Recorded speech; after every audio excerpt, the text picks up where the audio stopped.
La cité des Cartes, c'est quoi au juste?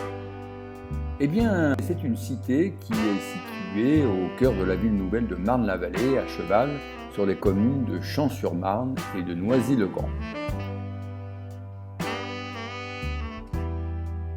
Elle abrite le cluster, un mot redevenu à la mode avec la pandémie, de la ville durable Descartes, ainsi que le campus de Marne-la-Vallée, qui réunissent des entreprises, chercheurs, enseignants et étudiants. Mais c'est quoi une ville durable au juste? Eh bien, c'est une ville qui a vocation à devenir la ville du futur dans une optique de transition écologique.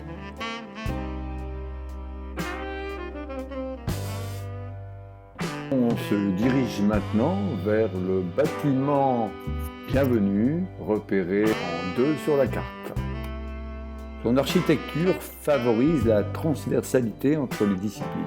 Plus qu'un bâtiment, le Bienvenu s'inscrit dans une démarche urbanistique. Il met en scène un espace paysager dans le prolongement de la trame verte du campus universitaire.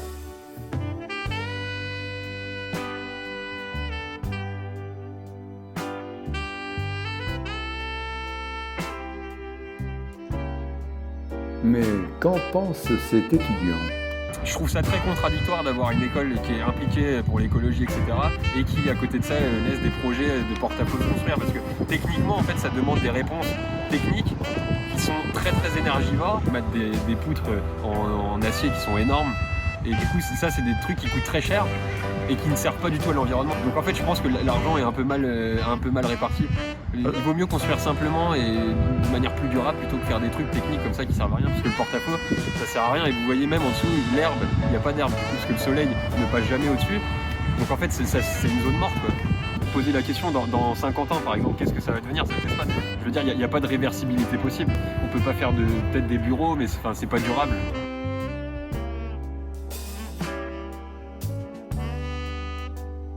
Mais c'est quoi ce bâtiment bleu pas loin du 5? Bien, c'est une chambre climatique hermétique où est reconstituée une mini-ville pour tester l'impact du climat sur les matériaux et constructions.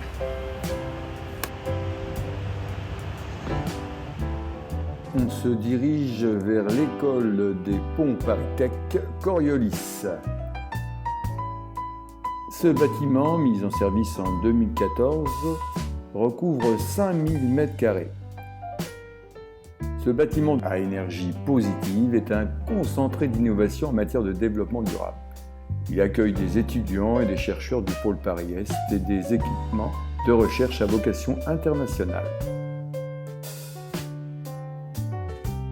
Le Coriolis propose des équipements high-tech pour la modélisation et la simulation des bâtiments très basse consommation ou à énergie positive.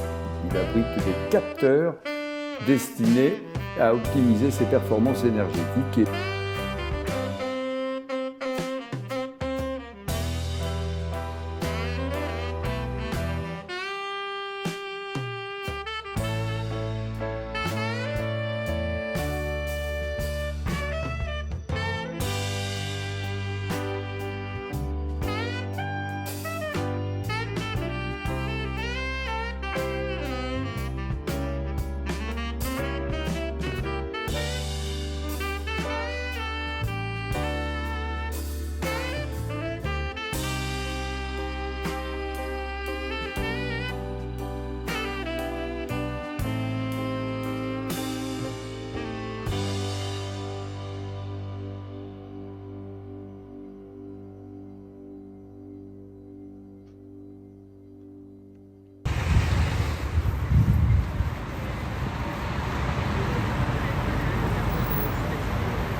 Nous voici maintenant à Rabelais.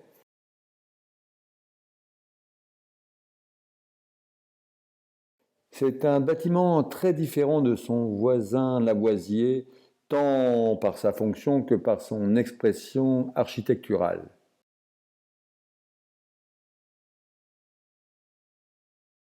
Il décline un travail intéressant sur le béton. Il se révèle imposant par son soubassement béton qui, occulté jusqu'à mi-hauteur, lui confère un aspect égyptien. Les murs de l'étage sont faits de verre jusqu'à la toiture qui déborde de l'ensemble et se termine sous la forme d'une aile d'avion. D'une expression architecturale complémentaire de son voisin François Rabelais, ce bâtiment accueille des salles d'enseignement et de recherche, ainsi que des bureaux.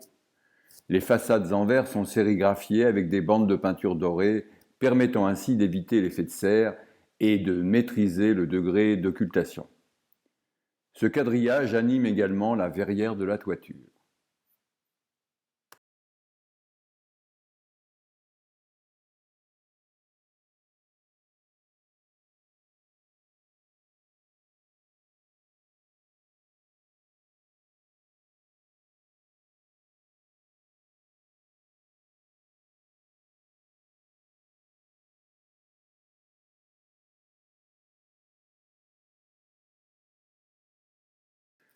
Construit pour le centre de formation de la société Bull, le bâtiment Copernic a été racheté par l'État dans le cadre d'une extension de l'université de Marne-la-Vallée.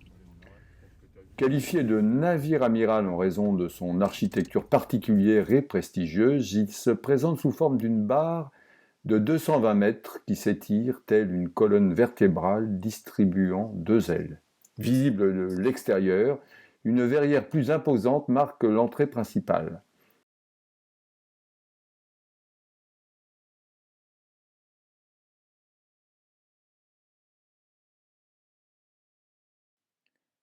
Alors, durable ou pas, cette cité?